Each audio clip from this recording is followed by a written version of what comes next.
یہ وہی السلام علیکم جو آدم علیہ السلام نے فرشتوں کو سلام کیا تھا اور انہوں نے جواب دیا تھا، وہی ہمارا تحیہ بن گیا ہے، یعنی ہماری گریٹنگ جو ہے السلام علیکم ہے۔ لیکن سر جھکانا مکروہ ہے، مکروہ کا سمجھے یہ اس سے کوئی مشرک نہیں ہوتا، سر جھکانے سے کوئی مشرک نہیں ہوگا، کیونکہ یہ یہودیوں کا عمل ہے اس لیے مکروہ ہے۔ دین میں چیز دین کو سمجھیں، نرمی دیکھیں، لچک دیکھیں، ذرا چیزوں کو سمجھا کریں، دوسرے مسلمانوں کو نکالا نہ کریں دین سے۔ اچھا جی، اس کے بعد کیا بات ہو گئی، یہ ہے جی مفسرین نے کہا ہے کہ جب آدم علیہ السلام کو پیدا کیا گیا تو ملائکہ کو وہم تھا کہ کیا ہم اعلیٰ ہیں یا یہ آدم۔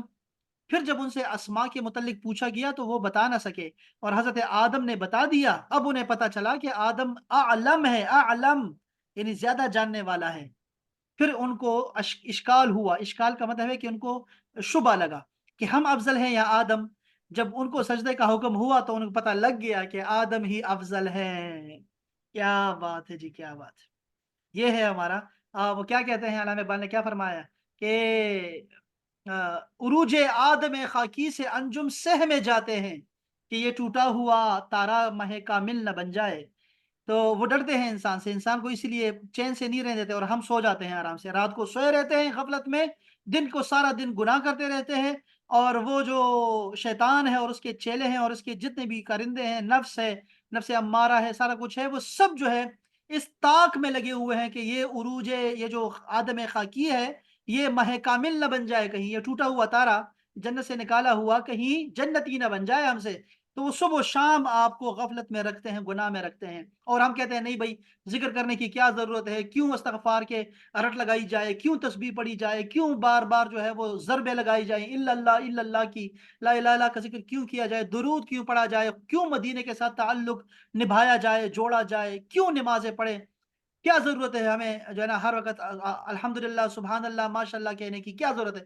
اور شیطان لگا ہوا ہے مسلسل، وہ خون میں بہ رہا ہے ہمارے شیطان، اور ہم کہتے ہیں نہیں بھائی نہیں، بس بس ٹھیک ہے ہم تو ایسی مزے میں ہیں، دنیا ملی ہے بس اب اس کے مزے لیں گے۔ تو یہ چکر ہے جی انسان کا کہ انسان ہمارے باپ کو سجدہ کرایا جا رہا ہے، لیکن ہمیں کیا ارشاد ہے کہ لا تسجدوا للشمس ولا للقمر، کہ تم نے نہ سجدہ شمس کو کرنا ہے نہ قمر کو کرنا ہے۔ فرشتوں کو یہ کہا گیا بھائی تم نے آدم کو سجدہ کرنا ہے، بس سجدہ کرنا ہے۔ اب ذرا یہ تفسیر صوفیانہ ہم چھوڑ دیتے ہیں، لیکن یہ آسان ہے اس لیے میں اس کو ذرا آپ کو بتانا چاہوں گا، امید ہے کہ آپ کو سمجھ آئے گی اور یہ نئی بات ہے۔ سنیے گا ذرا، کہتے ہیں کہ اس جدو یہ سجدہ کرو، تین باتوں اس سے ہو سکتی ہیں۔ یہ صوفیانہ جو تفسیر ہوتی ہے تھوڑی سی مختلف ہوتی ہے، ٹھیک ہے، آپ کی طبیعتوں پہ گرا نہ گزرے۔ ملائکہ کو کہا ملائکہ تم اللہ تعالیٰ کو تو سجدہ با اعتبار طبیعت ملکہ روحانیہ کے کرتے ہو، تمہاری طبیعت میں ہے کہ اللہ کو سجدہ کرنا ہے، تمہاری طبیعت جو ہے وہ سلیم ہے، تم اللہ کو سجدہ کرتے رہتے ہو۔ اب میں کہہ رہا ہوں کہ طبیعت کے خلاف چلو، اب مجھے سجدہ نہیں کرنا، اپنی اپنی جو طبیعت ہے، روح ہے تمہاری، اس کے مخالف چلو اور آدم کو سجدہ کرو۔ اللہ اکبر، یہ بھی انقیاد للامر ہے اور امتثال للحکم ہے کہ اب حکم کو مانو۔ بات سمجھے آپ کو کہ آپ نے طبیعت کے خلاف کرنا ہے؟ یار یہ اتنا بڑا نکتہ ہے، میں کیا بتاؤں آپ کو، ایک واقعہ چھوٹا سا واقعہ بتا دوں آپ کو۔ حضرت ابو حنیفہ رحمۃ اللہ تعالی علیہ کو جو ہے نا ایک رات عبادت میں مزہ نہیں آ رہا تھا، گھر میں تھے کیونکہ وہ دن کو مسجد میں پڑھایا کرتے تھے اور شام کو وہ جو لباس تھا عالمانہ وہ اتار کے آپ نا عاجزی کے تصوف کے جو صوف کے جو کپڑے ہوتے ہیں یا ٹاٹ کے جس کو کہتے ہیں وہ کپڑے پہن کے آپ عبادت کرتے تھے، اور صبح ساری رات عبادت کر کے صبح کہتے تھے کہ پتہ نہیں ابو حنیفہ کو اگر قیامت کے دن بخشا گیا تو یہ بڑی عجیب بات ہوگی۔ تو یعنی وہ عبادت میں مزہ نہیں آ رہا تھا ان کو، تو انہوں نے جو ہے وہ دروازہ کھولا، باہر نکلا ہے جیسے ہوتا ہے ہماری طبیعتوں میں۔ ایک دفعہ میں نے ایسے بڑا بے چین تھا، لاہور میں تھا، میں پڑھ رہا تھا اس وقت، نئے نئے ہمارے ذوق تھے، تو بڑا ہی بے چین تھا، میں بہت بے چین تھا۔ تو میں مسجد آیا اور وہ میرے استاد تھے وہاں پہ، ہمارے انگلش کے ٹیچر تھے، وہ ہمارے انگلش کے استاد بھی سارے صوفی ہوتے ہیں۔ ان کو میں نے کہا کہ سر مجھے آج بڑی بے چینی لگی ہے، بہت زیادہ، میں نا طبیعت بہت خراب۔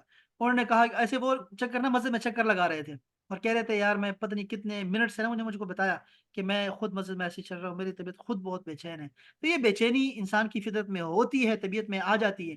آدم علیہ السلام نے کیا اپنا ابو حنیفہ جو رحمۃ اللہ علیہ جو ہے نا وہ گھر سے باہر نکلے، دروازہ کھولا تو دیکھا ایک نوجوان کھڑا ہے وہاں پہ۔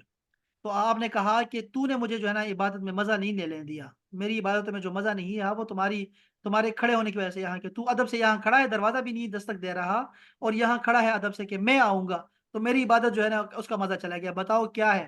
اس نے کہا جی ایک مسئلہ ہے، اب رات کے وقت وہ آیا ہوا ہے، ایسے ہی کرتے ہیں ہمارے ساتھ بھی، تہجد کے ٹائم فون کر دیتے ہیں، مفتی صاحب یہ مسئلہ کیا ہے، یہ مسئلہ کیا ہے، اندازہ کریں، ابھی ریکارڈنگ ہو رہی ہے ورنہ میں آپ کو مثالیں میں اچھی دے دیتا ہوں لیکن یہ اچھی مثال نہیں ہے، لیکن یہ ایسے بھی لوگ پاگل لوگ ہیں، تو ایسے کرتے ہوتے ہیں۔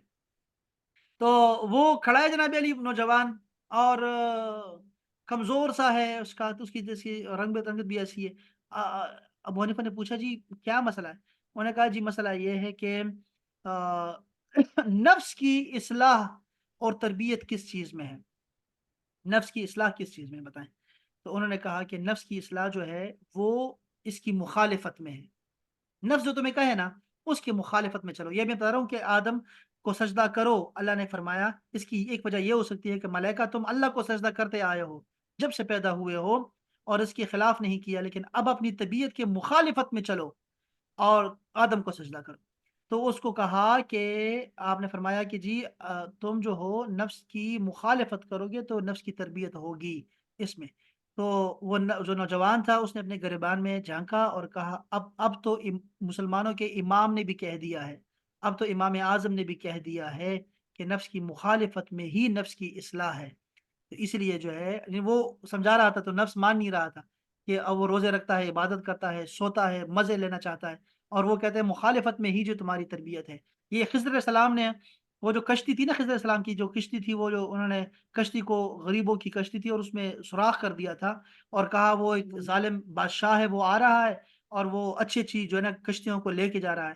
ہمارے شیخ نے کہا کہ یہ جو کشتی تھی نا وہ انسان ہوتا ہے، جب کوئی مرید ہونے آتا ہے تو پیر کو چاہیے، مرشد کو چاہیے کہ وہ اس کو اتنا اتنا کمزور کرے کہ شیطان جو ظالم بادشاہ کی شکل میں ہے اس پہ قبضہ نہ کر لے، تو اس کی ظاہری صورت جو ہے وہ کمزور ہو جاتی ہے۔ آپ دیکھتے ہوں کہ فقیروں کو، اولیاء اللہ کو کمزور کمزور ہوتے ہیں خود، لیکن وہ کیا ہوتے ہیں ان کی روح بڑی پاورفل ہوتی ہے۔ اور رسول اللہ نے فرمایا کہ اگر وہ کسی چیز پہ قسم کھا لے، سوال کرے اللہ سے، تو اللہ ضرور ان کی قسم کو پورا کرتا ہے اور وہ دیتا ہے، عطا کرتا ہے۔ تو اس کا مطلب کیا ہے کہ آپ کے ظاہری جسم جو ہوتا ہے وہ کمزور ہوتا ہے چونکہ آپ نفس کی مخالفت میں چل رہے ہوتے ہیں، آپ آرام نہیں کر رہے ہوتے، کم کھاتے ہیں، کم ملتے ہیں، کم سوتے ہیں، اسی وجہ سے یہ سب کچھ ہو جاتا ہے۔ تو شیطان قبضہ نہیں کرتا ہے ایسے دلوں پہ، اور جو ہم جیسے ہٹے کٹے ہوتے ہیں تو پھر ان پہ آ جاتا ہے، چیزیں آتی ہے ساری کی ساری۔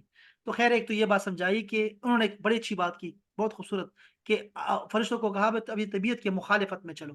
اچھا دوسری بات، آدم کو سجدہ کرو، اس کی شان عظمت کی تعظیم اور مخصوص فضیلت کی تکریم کی وجہ سے ہے، اس لیے کہ میں اللہ تعالیٰ کا جلوہ اس میں پایا جاتا ہے۔ ٹھیک ہے، آدم کی فضیلت میں اللہ تعالیٰ کا جلوہ ہے، جس نے اسے سجدہ کیا تو گویا اس نے اللہ تعالیٰ کو سجدہ کیا، جیسے کہ اللہ نے اپنے حبیب مکرم کو فرمایا ان الذین یبایعونک انما یبایعون اللہ، وہ جو لوگ آپ کے ہاتھ پہ بیعت کر رہے ہیں شجر رضوان کے نیچے حصلح حدیبیہ کے وقت، وہ آپ کے ہاتھ پہ بیعت نہیں کر رہے، وہ اللہ کے ہاتھ پہ بیعت کر رہے ہیں۔ اللہ کے آپ دیکھو نا، اب انہیں اسے کہا کہ آدم کو سجدہ کرو گے تو آدم کے اندر ہی میری جو ہے نا میری جلوگری ہے، تو تم آدم کو سجدہ کرو گے لیکن وہ سجدہ مجھے ہی ہوگا، میری یہ حکم ماننا ہے۔ تو دوسری بات تو یہ ہو گئی، تیسری بات کیا ہے؟ اب یہ بڑی بات شاندار تھی، کہتے ہیں کہ اس جدول لے آدما، لے کا مطلب ہوتا ہے فور، کے لیے، الحمدللہ، اللہ کے لیے تمام حمد و ثنا ہے، کہتے ہیں آدم کی خاطر سجدہ کرو۔ اب یہ بات بڑی نئی تھی میرے لیے، کہتے ہیں کیونکہ اس کی طاعت اور عبادت ان کے لیے ثواب اور ترقی درجات کا موجب نہیں بلکہ اس کا فائدہ انسان کی طرف راجع ہوگا۔ اب دیکھو سمجھے کیا ہوتا ہے کہ آپ اپنی عبادات یعنی صدقہ خیرات کرتے ہیں، آپ اپنا گھر میں کھانا بناتے ہیں، آپ کو پتہ ہے جو گھر میں آپ کھانا بناتے ہیں وہ بھی صدقہ ہوتا ہے، آپ کی طرف سے صدقہ ہوتا ہے، اس لیے ہم اس کے اوپر بھی کہتے ہیں کہ یا اللہ اس کا جو ثواب ہے، جو صدقہ میں نے کیا ہے، اس کا ثواب بھی میرے والدین مرحومین کو پہنچا دے، یہ ایصال ثواب کہلاتا ہے، ایصال ثواب۔ اکثر لوگ بہت زیادہ کرتے ہیں، کچھ لوگ بالکل نہیں کرتے، یہ بہت زیادہ بہت غلط ہے، کرنا چاہیے چونکہ یہ موجود ہے ہمارے اس میں احادیث میں موجود ہے اس کا، اور بہت سارے احادیث ہیں، وہ کسی کو چاہیے تو بتائیے گا۔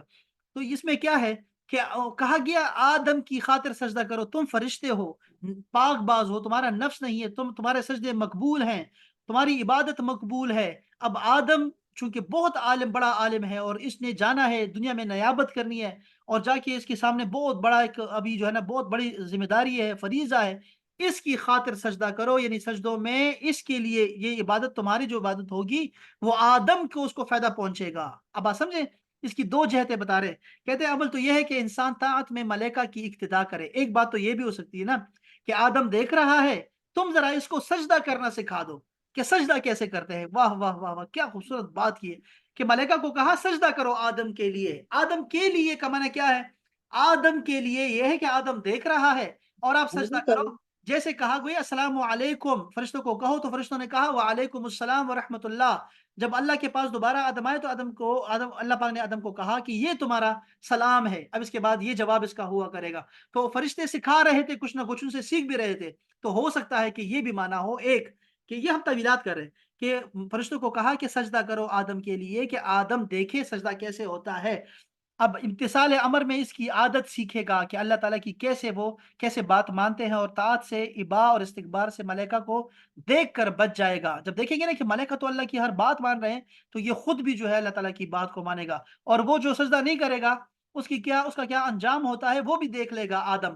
تو آدم کے لیے سجدہ کرو، جیسے میں آپ کو سکھا دیا، اب کہتا ہوں منیبا ذرا باقی کو سکھاؤ، ذرا یہ باقی سب کو دوبارہ سکھاؤ۔ اب وہی لوگ ہیں لیکن سکھائیں گے تو وہ آگے لوگ سیکھیں گے۔ تو یہ ایک بات بڑی خوبصورت جو سیکھی، بہت پیاری بات ہے، یہ بھی ہو سکتا ہے، ٹھیک ہے۔ اب ایک بات تو یہ ہو گئی، دوسری بات یہ ہے کہ اللہ تعالیٰ نے اپنے فضل و رحمت سے ملائکہ کی طاعت اور تسبیح اور تحمید کو انسان کی مغفرت کے لیے متعین کر دیا ہے کہ والملائکۃ یسبحون بحمد ربہم ویستغفرون لمن فی الارض۔ اس لیے ملائکہ کو سجدے کرنے کا حکم دیا تاکہ انسان عبادت کا طریقہ سیکھے، پھر ملائکہ کی عبادت انسان کی مغفرت کا سامان بن جائے گا۔ ایسا یہ بھی تھا نا کہ جو ہے فرشتے عبادت کرے اور ہم کہیں اس کا ثواب جو ہے آدم کو پہنچا دے، ایک تو یہ طریقہ ہے۔ دوسرا یہ ہے کہ آدم خود دیکھ رہا ہے کہ ملائکہ عبادت کیسے کرتے ہیں، جب وہ ملائکہ کی مثال سجدہ کریں گے تو اس کی جو عبادت ہوگی اس کی یکدم سے فرشتوں کے لے جائیں گی جو اعلیٰ مقربین فرشتے ہیں۔ چونکہ یہ بھی ہم پڑھیں گے کہ فسجدوا میں سب سے پہلا سجدہ جو ہے وہ جبرائیل نے کیا، اور میکائیل نے، اس کے بعد پھر چلتا گیا، سب سے بڑے بڑے فرشتے ہیں۔ وہ آدم یہی سیکھے گا، ان سے سیکھے گا سجدے کا طریقہ، مقربین فرشتوں کا سجدہ، اور پھر اپنے بچوں کو سکھائے گا، اولاد کو سکھائے گا، تو ان کی عبادت جو ہوگی وہ بن جائے گی ملائکہ کی۔ کتنی خوبصورت بات ہے، کتنی پیاری بات سمجھائی ہے ہمیں، اور یہ بھی ہو سکتا ہے ہم نے اس کی تفسیر اس طرح دیکھی بھی نہیں، تو یہ بڑا اچھا ہے کہ ہم پڑھتے نہیں ہیں اصل میں، یہ تفسیر کب کی لکھی گئی ہے، اور یہ اس سے بھی پہلے کی باتیں ہیں ساری کی ساری۔ اچھا دوسری بات اب سیکھیں، اس سے اگلا جو لفظ ہے، جب اللہ نے فرشتوں کو کہا کہ سجدہ کرو، فسجدو، تو ملائکہ نے سجدہ کر دیا، اس لیے کہ وہ نور سے پیدا کیے گئے ہیں۔ اللہ کے رسول نے فرمایا فرشتے نور سے پیدا کیے گئے ہیں، اور نور کی شان ہے انقیاد اور اطاعت، فوراً بات کو ماننا، فوراً بات کو ماننا۔ یہ نہیں ہے ابھی میں کسی لڑکی کو کہوں گا نا کہ تم نے نا ایسے کرنا ہے منیبا، کہ یہ کام تم نے نا، ایک مجھے جو ہے وہ دوپٹہ دھونا ہے، اب وہ دوپٹہ دھونے کا اس کا بتنگڑ بنا دے گی یہ منیبا، کہے گی کس سے دھوں، سرف سے دھوں، پانی سے دھوں، واش روم سے واشنگ مشین میں دھوں، اس کو دھوپ میں دھوں کہ سجدے کیا کروں، تو جمعے کو اتنے سوال کرے گی، اتنا سوال کرے گی، میں کہوں گا دفع ہو یار، یہ کیا ہے نہیں چھوٹا۔ سر، میں سوال نہیں کروں گی، میں واشنگ مشین میں ڈالوں گی، وہ ڈرائی ہو کے نکل آئے گا۔ یہ یہ منیبا وہ منیبا نہیں ہے جو یہاں ہے، یہ اور منیبا ہے، یہ ہماری کزن ہے، بات نہیں مانتی، اس کی بات ہو رہی نہیں نہیں، ایزی ہے ہے۔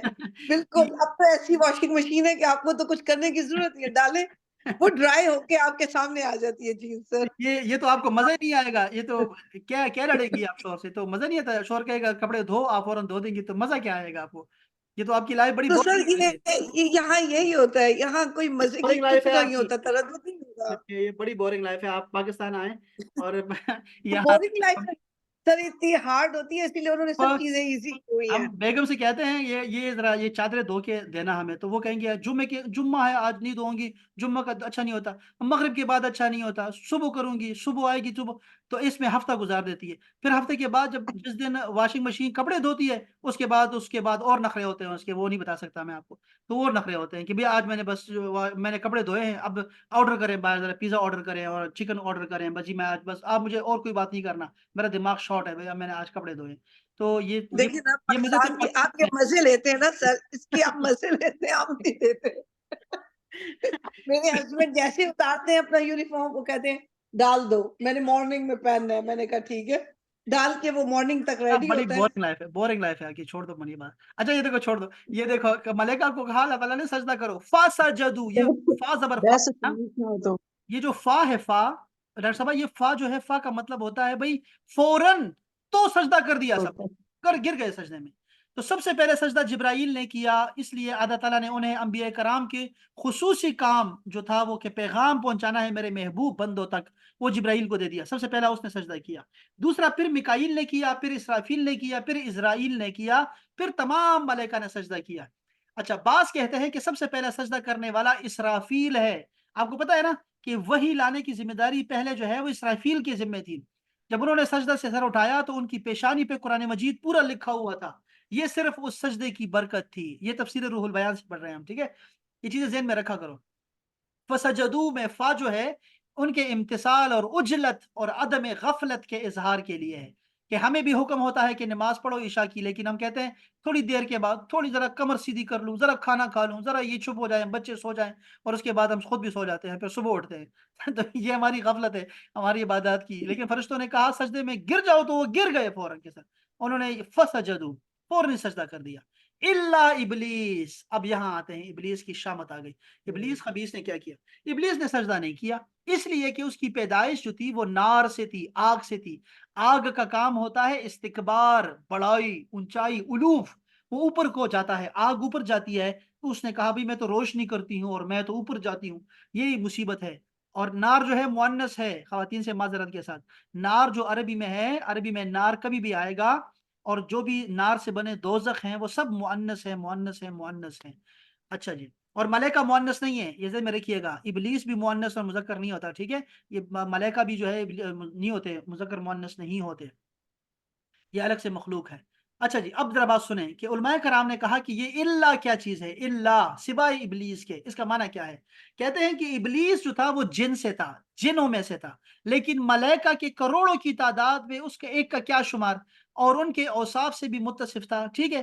تو کیا ہوا؟ تغلیباً کہا کہ فسجدو، تو سب نے سجدہ کر دیا سوائے ابلیس کے. اب یہ بھی گھسا ہوا ہے اس میں تو ملائکہ میں، حالانکہ یہ جن تھا، تو اس نے بھی کیا سجدہ نہیں کیا. اس نے، اللہ نے اس کا ذکر کیا کہ یہ دیکھو یہ سجدہ نہیں کرتے، ملائکہ سارے گر گئے سجدے میں، لیکن یہ نہیں کرے گا. اب دوسری بات سنیں ذرا، دوسرا اینگل دیکھیں اس کا. اکثر مفسرین کی رائے یہ ہے کہ ابلیس ملائکہ میں سے تھا، وہ ملائکہ میں سے ہے. اب یہ تو روح البیان نے اس کو اس میں شامل کیا اور اس پہ دلیل بھی دی ہے. تو ہم ذہن میں رکھیں گے کہ ایک معنی یہ بھی ہو سکتا ہے کہ ابلیس جو ہے سر ملائکہ میں سے تھا. جی ہاں سر میں ایک کوشچن پوچھوں. نہیں نہیں سر نہیں سر question وہ نہیں اسی سے ریلیٹڈ ہے، بالکل کیا سیم. کیا ایکچولی جب یہ آپ نے کہا نا فسجدو کا، اس میں سر نعمان نے جو بتایا تھا نا ہاں مجھے، وہ یہ بتا رہے تھے کہ اس کا مطلب ہے اللہ تعالیٰ نے جنات کو بھی سب کو کہا تھا اور فرشتوں کو بھی سب کو کہا تھا، ہاں جن میں سے جنات بھی انکلوڈیڈ ہیں کیونکہ وہ بھی موجود تھے. ہاں یہی ہے. مطلب اب یہی ہے، لیکن ہاں یہ جنات میں ساری، جو ہے نا یہ دیکھو نا، ان دیکھو صحیح ہے. اب دیکھو بالکل یہ بات کو سمجھو، اور یہی تفسیریں ہوتی ہیں، تفسیریں ایسی ہی ہوتی ہیں، ٹھیک ہے. آپ نے تھوڑی سی لچک دکھانی ہوتی ہے، چیزوں کو سمجھا کرے. ہم نے پہلے کیا کہا کہ ابلیس جنات میں سے تھا، اس کا مطلب ہے کہ جنات بھی تھے اور جنات کو بھی کہا، سارے وہ سجدے میں گر گئے، لیکن یہ سجدہ نہیں کیا ابلیس نے، تو وہ جنات میں سے تھا. ایک تو بات یہ ہو گئی. اب دوسری بات کس پہ ہم زور دے رہے ہیں کہ وہ ملائکہ میں سے تھا. ٹھیک ہے، ایسا نہیں ہے کہ آپ ایک پکڑ کے بیٹھ جائیں کہ نہیں وہ جنات میں سے یا وہ اب ذرا سنیے گا، تیسری رائے بھی سنیے گا ذرا. دوسری رائے یہ ہے کہ ملائکہ، ابلیس ملائکہ میں سے تھا، لیکن سجدے کا جب خطاب آیا ملائکہ کوئی سجدہ تو تھا. کس کو کہا؟ اللہ پاک نے خود نہیں فرمایا، خود فرمایا کہ وَإِذْ قُلْنَا لِلْمَلَائِكَةِ، ملائکہ کو کہا تھا کہ سجدہ کرو. تو ابلیس کو، ابلیس نہ بھی کرے گا تو ابلیس کو تو حکم ہی نہیں ہے. ابلیس اگر جنات میں سے ہے تو یہاں آیت خود تفسیر کر رہی ہے. آیت میں ہے باقاعدہ سے کہ فرشتوں کو کہا جا رہا ہے کہ بھئی سجدہ کرو، تو سجدہ کرو. تو اس نے سجدہ نہیں کیا تو ملائکہ میں سے تھا. اس کا مطلب کیا ہے کہ اس نے اپنی فطرت کے خلاف کیا، اور اسے جو حکم تھا وہ اس نے حکم عدولی کی، قانون کو توڑا، اس لیے تو وہ ابلیس بن گیا اور شیطان بن گیا، مردود ہو گیا. اگر وہ جنات میں سے ہوتا تو اس کی کیا جرم تھا؟ اس کا جرم ہی نہیں ہے سرے سے کوئی. تو یہاں اس بات کو سمجھے، یہاں اس بات کو ہم زور دے رہے ہیں تو اس پہ زور دو آپ. جب اس پہ زور دیں گے تو اس کو زور دینا ہے آپ نے، ٹھیک ہے. اب اس پہ زور دو کہ یہاں کیا فرما رہے ہیں. امام بغوی نے یہی فرمایا کہ اصلی بات یہی ہے، اصح بات، صحیح ترین بات یہی ہے کہ ابلیس جو تھا وہ ملائکہ میں سے تھا، اور ملائکہ میں سے ہوتے ہوئے بھی اس نے اللہ کی نافرمانی کی، اس لیے وہ مردود ہو گیا. اور ابھی کیا ہونے والا ہے ذرا کہ سنیے گا، اس کی شامت کیا آتی ہے. تیسیر میں فرماتے ہیں کہ ملائکہ کو عدم اسیان یعنی گناہ کی نافرمانی نہ کرنا، وہ نافرمانی نہیں کرتے، گناہ نہیں کرتے، عدم استکبار تکبر نہیں کرتے فرشتے، موصوف ہیں، ٹھیک ہے، اللہ نے کہا کہ ہے، لیکن ان سے بھی گناہ سرزد ہو جاتا ہے، کیونکہ اس سے عصیان کا تصور نہیں نہ تھا، تو ان کے عدم عصیان سے موصوف کرنا کوئی معنی نہیں رکھتا۔ دیکھو نا، اب وہ گناہ نہیں کرتے لیکن اس نے گناہ کیا، اسی لیے تو نمایاں ہو گیا، یکدم سے نمایاں ہو گیا کہ وہ دیکھو وہ ابلیس ہے جو سجدہ نہیں کر رہا۔ البتہ یہ ضرور ہے کہ طاعت ان کی فطرت ہے، فطرت میں ہے اطاعت کرنا، اور عصیان ان سے تکلفاً ہو جاتا ہے۔ وہ گناہ جب مرضی سے گناہ کرتے ہیں، یہ سنیں بات کو، دیکھو ظہر کا انسان دوزخ میں کیوں جائے گا؟ اصول ہے بہت بڑا، شروع میں ہی ان الذین کفروا سواء علیہم انذرتهم ام لم تنذرهم لا یؤمنون، تم ڈراؤ نہ ڈراؤ یہ ایمان نہیں لائیں گے، تو پھر دوزخ میں کیوں ڈالے جا رہے ہیں؟ جب یہ ایمان نہیں پیدا ہی کافر کیا ہے تو پھر یہ کیوں دوزخ میں ڈالیں گے ان کو اللہ تعالیٰ؟ اس لیے ڈالیں گے کہ انہوں نے اپنی مرضی سے کفر کو چنا۔ اب یہ بات سمجھ نہیں آئے گی آپ کو، لیکن یہ بات تو سمجھ آ سکتی ہے کہ ابھی عشاء کا وقت ہے اور نماز کا وقت ہو گیا ہے، آپ اپنی مرضی سے عشاء کی نماز چھوڑ کے سو جاتی ہیں، مرضی سے، اسی پہ تو آپ کو گناہ ملے گا۔ تو فرشتوں کی جو سرشت ہے، ان کی گھٹلی میں کیا ہے کہ وہ طاعت کرے گی، لیکن وہ کیا کرتی ہے بعض اوقات اپنی چاہت سے، مرضی سے وہ گناہ کرنا شروع کر دیتی ہے، جیسے ابلیس نے گناہ کیا اور اس سے پوچھا اللہ تعالیٰ نے کیوں ایسے کیا تم نے، تو اس نے کہا میں بڑا ہوں، یہ خاکی ہے، میں ناری ہوں، کیسے ہو سکتا ہے؟ تو بات یہ ہے، اور انسان کیا ہے، جیسے بشر سے عصیان کا ہونا فطرت ہے، انسان سے گناہ ہو جاتا ہے، یہ اس کی فطرت میں رکھا گیا ہے۔ آپ نے دیکھا بھی کہ اس سے بھول بھی ہو جاتی ہے، اس سے گناہ بھی ہو جاتا ہے، لیکن اطاعت کے وہ کہتے ہیں کہ گناہ پہ طبیعت خود آ جاتی ہے، گناہ میں ایسی چیز ہے کہ گناہ پہ طبیعت آ جاتی ہے، لیکن نیکی پہ آپ کو طبیعت کو لانا پڑتا ہے، آپ کو لانا پڑتا ہے، نماز پڑھنی پڑتی ہے، وضو کرنا پڑتا ہے، نیت کرنی پڑتی ہے، اور اسی کا ثواب ملتا ہے آپ کو۔ تو یہ ہے تکلف سے کام لینا، آپ کو قرآن مجید پڑھنا پڑتا ہے باقاعدہ سے انٹینشن کے ساتھ۔ یہ ملائکہ سے عصیان کا امکان کیوں نہیں تھا؟ کہ دیکھو نا، ہاروت اور ماروت کا واقعہ دیکھو، ہاروت کا واقعہ جو ہے نا، ہاروت اور ماروت کا جو واقعہ ہے وہ ابھی تک سولو بھی نہیں ہوا اسی طریقے سے۔ ابھی ہم جب وہاں جائیں گے آپ کو میں تفصیل دکھاؤں گا، کسی نے سولو بھی نہیں کیا۔ ہم اس کو اوپر اوپر سے دیکھ لیتے ہیں کہ ہاروت اور ماروت واقعی فرشتوں میں سے تھے، اور اسی لیے ان کو نمایاں کیا گیا قرآن مجید میں، کیونکہ انہوں نے بھی فطرت کے خلاف عمل کیا۔ یہی بات سمجھے بات کو کہ ابلیس نے بھی ایسے کیا کہ اس نے اپنے نفس اور جو اس کی جو سرشت تھی، فطرت تھی، اس کے خلاف کیا، اور سر اللہ کی نافرمانی تھی اس میں، اس نے اس جو ہے نا اس لیے اس کو نمایاں کیا گیا۔ اب دوسری بات، سر ایک اور اب دوسری کریکشن کریں گے آپ؟ ایک میری بات کی ایک اور بھی کریکشن سے کنفیوز ہوں میں، کہ سورہ اعراف ہے نا، اس میں بھی ہم پڑھ رہے تھے، تو اس میں انہوں نے اللہ تعالیٰ نے قرآن پاک میں صاف کہا ہے کہ وہ جنوں میں سے تھا۔ ہاں آپ یہاں کہہ رہے ہیں نا وہ دیکھو نا، فرشتوں میں سے ہے، لڑکی، تو فرشتے تو فرشتوں کو سجدہ، آپ سمجھ مجھے یہ نہیں سمجھ آئی اب سمجھو بات کو، اب بات کو سمجھو ذرا، اب یہی سمجھنے والی بات ہے نا ساری، اچھی بات کی آپ نے۔ اب دیکھو میں اب جس پہ زور دے رہا ہوں یہ خواتین ایسی ہوتی ہیں، وہ اس پہ زور نہیں دیں گی، اور دوسری پہ زور دیں گی جس کو زور نہیں دینے والا۔ اب زور ہم کس پہ دے رہے ہیں؟ یہ بات آپ کو بھول جائے گی پھر کہ وہ ملائکہ میں سے تھا اور ہم نے اس کی کیا کیا دلائل دیے، اب کے اندر نا لچک پیدا ہو جائے گی، آپ لوگوں کی رائے کا احترام کرنا شروع کر دیں گے۔ یہ بہت ضروری ہے سب کے لیے، سب کو بتا رہا ہوں میں کہ آپ نا، آپ رائے کو دیکھو کہ یار یہ علماء کیوں اپنے لیے راستہ نکال لیتے ہیں؟ اب 4 شادیاں کرنی ہے تو راستے نکال لیتے ہیں، اب ان سے کہیں بھی ایک عدل نہیں کر سکتے تو وہ آپ کو اور جواب دے دیں گے، آپ ان کو کچھ اور کہو تو وہ اور جواب دے دیں گے آپ کو۔ وہ کیوں؟ چونکہ ان کے سامنے یہ اتنی تفاسیر ہی ہوتی ہیں، وہ آپ پہ دلائل دینا شروع کر دیں گے، تو وہ آپ کو دلائل آپ کو ہرا دیں گے، اس پہ چیزیں ہوتی ہیں ان کے پاس۔ اب دیکھو ملائکہ کی بات ہم نے کی کہ قرآن پاک میں خود ہے کہ ہم نے ملائکہ کو حکم دیا، یہ سوال آپ کرو نا ذرا کسی سے کہ ملائکہ کو حکم دیا تو انہیں نے سجدہ کرنا تھا، ابلیس کو کیوں؟ وہ تو ابلیس تو نہیں ہے، وہاں تو شجر بھی ہیں، وہاں تو حجر بھی تھے، سارے تھے، کسی کا ذکر کیوں نہیں کیا؟ ان کو تو خطاب ہی نہیں تھا، خطاب تو ملائکہ سے تھا۔ اب ذرا دوسری بات کو سمجھیں گے، اب دوسری بات کو ہم آ رہے ہیں، اب دوسری رائے سمجھو جو ملائکہ جو کہہ رہی ہے ہماری منیبہ کہہ رہی کہ وہ جنوں میں سے تھا، یہ اللہ پاک نے فرمایا۔ دیکھو اب یہ آیت ہم پڑھنے والے کی صبر نہیں کریں گی، لڑکی ہے نا، لڑکی ایسی ہوتی ہے کہ وہ صبر نہیں کریں گی۔ اب دوسری بات یہاں لکھا ہوا ہے دو، یہ دیکھیں دو، یہ پہلے ہم ایک پڑھ رہے تھے اب دو پڑھ رہے ہیں، استثناء منقطع ہے، کیونکہ وہ ملائکہ میں سے تھا تو تھا ہی نہیں، وہ جنوں میں سے تھا۔ اللہ پاک نے فرمایا کان من الجن، وہ جنات میں سے تھا، ففسق عن امر ربہ، تو اس لیے اس نے اپنے رب کی نافرمانی کی، چونکہ جنات بھی نافرمان ہوتے ہیں اور شدید نافرمان ہوتے ہیں انسانوں سے بھی زیادہ، تو وہ جنوں میں سے تھا۔ یہ دوسری رائے ہے، اب یہ بھی آپ کی بدل جائے گی، ابھی تھوڑا صبر کر لو، لیکن صبر کرنا شرط ہے۔ کیا لڑکی ہے صبر نہیں کرتی؟